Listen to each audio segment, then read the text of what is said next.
এবাৰ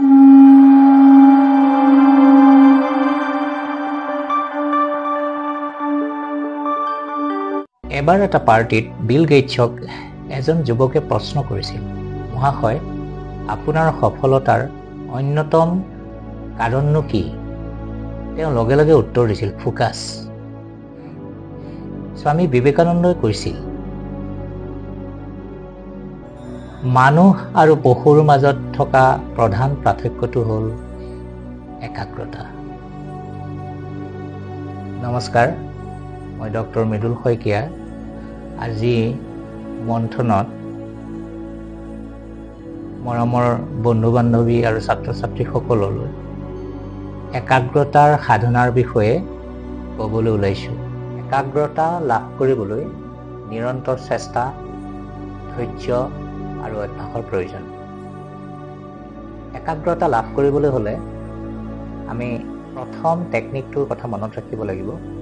সেইটো হৈছে কাট অফ অল ডিষ্ট্ৰেকশ্যন। আমাৰ মন বিভ্ৰান্তি কৰা সকলোবোৰ বস্তুৰ প্ৰতি আমি চেষ্টা কৰিব লাগিব। কি লাগিলে আমাৰ অত্যন্ত প্ৰিয় বন্ধু-বান্ধৱীয়ে হওক, প্ৰিয় মোবাইলটোৱেই হওক, টিভিটোৱেই হওক। দ্বিতীয় টেকনিক হৈছে প্ৰাণায়াম, সহজ প্ৰাণায়াম আৰু মেডিটেশ্যন বা ধ্যান। কোনোবাই ত্ৰাটকো কৰিব পাৰে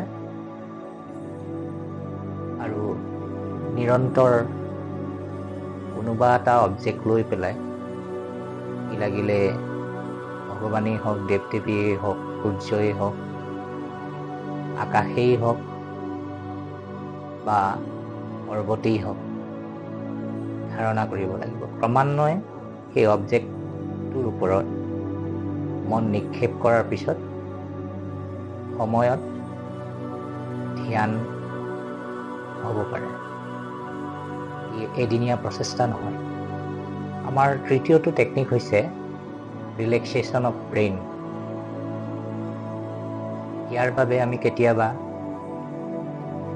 বছৰত এবাৰ হ'লেও ভ্ৰমণ বা আমাৰ মাহেকত বা বন্ধত আমি আমাৰ আত্মীয় স্বজনৰ লগত যোগাযোগ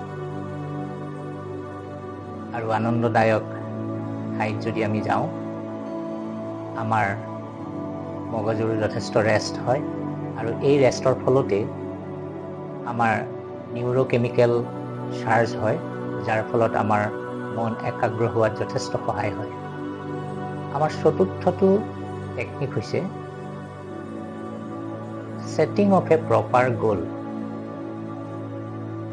আমাৰ কোৱা হয়, ঘঁৰিয়াল অবিহনে নাৱৰ যি অৱস্থা হয়, আমাৰ লক্ষ্য স্থিৰ নহ'লেও একেই অৱস্থা হয়। লক্ষ্য স্থিৰ কৰি ল'লে আমাৰ মনৰ একাগ্ৰতা বঢ়াত যথেষ্ট সহায় হয়। ইয়াৰ পিছত মনত ৰাখিবলগীয়া কাৰক হ'ল লাভ ইয়'ৰ ৱৰ্ক। আমাৰ নিজৰ কামৰ প্ৰতি শ্ৰদ্ধা আৰু মৰম লাগিব। উদাহৰণস্বৰূপে, মাকৰ মৰম, মাকৰ সেই সন্তানটো বা শিশুটিৰ বাবে অত্যন্ত প্ৰয়োজনীয় হৈ পৰে আৰু এই অত্যন্ত মৰমেই মাকৰ সেই শিশুটোৰ প্ৰতি একাগ্ৰতাৰ বৃদ্ধি হয়। আৰু এটা অন্যতম উপাদান আছে মনক একাগ্ৰতা কৰাৰ, ড্ৰপ দ্য চেল্ফ। নিজৰ অহংকাৰক ত্যাগ কৰা। ইয়াৰ বাবে আটাইতকৈ প্ৰয়োজন হয় বেদান্তৰ শিক্ষা, ওৱাননেছ উইথ গড। মই কেতিয়াও নিজকে দুৰ্বল, হীন আৰু পৃথক বুলি নাভাবোঁ। আমাৰ ভিতৰত ভগৱানে দিয়া সকলো সদ্গুণেই আছে। আমি কেতিয়াও ভগৱানৰ পৰা পৃথক নহয়। এই পজিটিভ বা সকাৰাত্মক চিন্তা চৰ্চাৰে আগবাঢ়িলে মই ভাবোঁ আমি একাগ্ৰতা লাভ কৰাত যথেষ্ট অগ্ৰগতি লাভ কৰিম।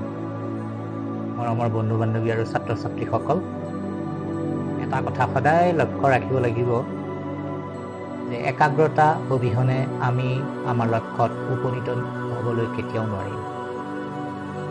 আশা কৰোঁ ভিডিঅ'টো ভাল লাগিলে আপোনালোকে শ্বেয়াৰ কৰিব আৰু লাইক কৰিব। পুনৰ লগ পোৱাৰ আশাৰে